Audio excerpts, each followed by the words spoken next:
Indian cricket team के star player Indian कप्तान विराट कोहली, उनके बारे में आज हम बात करेंगे। विराट सिर्फ एक क्रिकेटर ही नहीं बल्कि एक स्टार बिजनेसमैन भी है। उनके क्रिकेट करियर के साथ साथ उनके बिजनेस जर्नी आज हम यहाँ देखेंगे, तो फिर आप इस वीडियो को लास्ट तक जरूर देखना।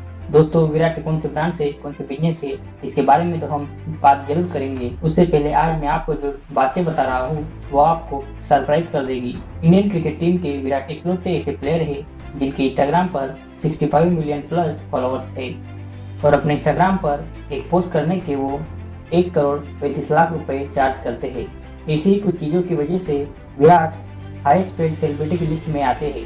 इसके साथ ही विराट कई सारे ब्रांड्स की एडवर्टाइज भी करते हैं, जैसे कि ऑडी कार, टी-शर्ट वॉचेस, मान्यवर, बूस्ट एनर्जी ड्रिंक एक्सेट्रा। और इन एडवर्टाइज के एक दिन की शूट के लिए विराट 5 से 6 करोड़ रुपए चार्ज करते हैं। और आप उनके बैट पर जो एमआरएफ का स्टिकर देखते हैं ना, तो उसे लगाने के लिए एमआरएफ ब्रांड से विराट कोहली हर साल 12 करोड़ रुपए लेते हैं। दोस्तों, अभी तक तो बातें मैंने आपको बताई वो शॉकिंग है और इंटरेस्टिंग भी है। और सबसे बड़ी बात तब सामने आई जब विराट ने पुमा ब्रांड के साथ 110 करोड़ की डील साइन की, जो आज तक की सबसे बड़ी डील थी। अब तक जो मैंने आपको बताया वो तो बस ऐसे ब्रांड्स थे जो विराट कोहली प्रमोट करते हैं, और इसके साथ ही कुछ ऐसे ब्रांड भी है जो विराट कोहली के खुद के हैं। इसमें सबसे पहले नाम आता है इंडिया के टॉप फैशन ब्रांड्स में से एक उड़ान का। 2014 में विराट कोहली ने उड़ान के मेजॉरिटी स्टेक खरीद लिए।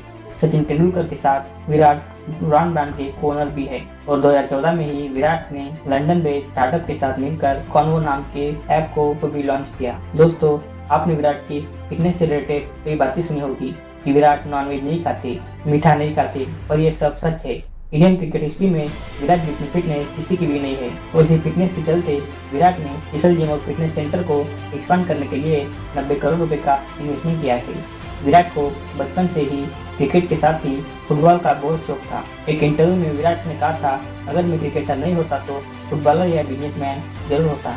और फुटबॉल के इसी शौक के कारण विराट ने Indian super league FC Goa team को खरीद लिया है। साथ ही 2015 में विराट ने Dubai based tennis team UAE Royals के भी स्टेक्स खरीद लिए थे। इस टीम में रॉयल फेडरर जैसे टेनिस लेजेंड भी शामिल थे। साथ में विराट रेसलिंग टीम बेंगलुरु एल्दास के भी मालिक है। 2017 में विराट ने जीवा इलेक्ट्रॉनिक्स के साथ मिलकर म्यू इकोस्टिक नाम का वायरलेस एयरफोन ब्रांड स्टार्ट किया था, जिसमें विराट मेजॉरिटी स्टेक होल्डर भी है।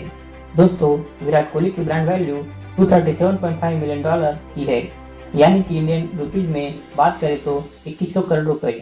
इन सब ब्रांड्स और कंपनी के साथ साथ विराट और एक ब्रांड को ओन करते हैं, वनएट। 2021 तक इस ब्रांड के मोबाइल फोन भी लॉन्च किए जाएंगे। वनएट के बहुत से प्रोडक्ट अभी मार्केट में अवेलेबल है। इस लाजवाब सक्सेस के पीछे कई सारे सैक्रिफाइस छुपे होते हैं जो हमें कभी पता नहीं चलते। हमें तो सिर्फ नाम, फेम और पैसा दिखता है, क्योंकि इतना टॉप पर पहुंचना मुश्किल है, उससे कई ज्यादा वहाँ पर टिके रहना बहुत मुश्किल होता है। दोस्तों, इन सब स्टोरीज से और विराट जर्नी से सिर्फ एक बात कहना चाहता हूँ, जिस चीज में तुम्हारा पैशन है वहाँ पर काम करो और अपने स्किल को इतना इम्प्रूव करो तो तुम खुद एक ब्रांड बन जाओ। तो फिर आज की इस वीडियो में बस इतना ही। अगर आपको हमारा प्रयास अच्छा लगा हो तो प्लीज लाइक करिए, कमेंट करिए और शेयर करिए। अगर आपने अब तक हमारे चैनल को सब्सक्राइब नहीं किया है तो प्लीज सब्सक्राइब जरूर करिए। आपका सब्सक्रिप्शन हमें मोटिवेट करता है नए वीडियो बनाने के लिए। तो धन्यवाद दोस्तों। जय हिंद, वंदे मातरम।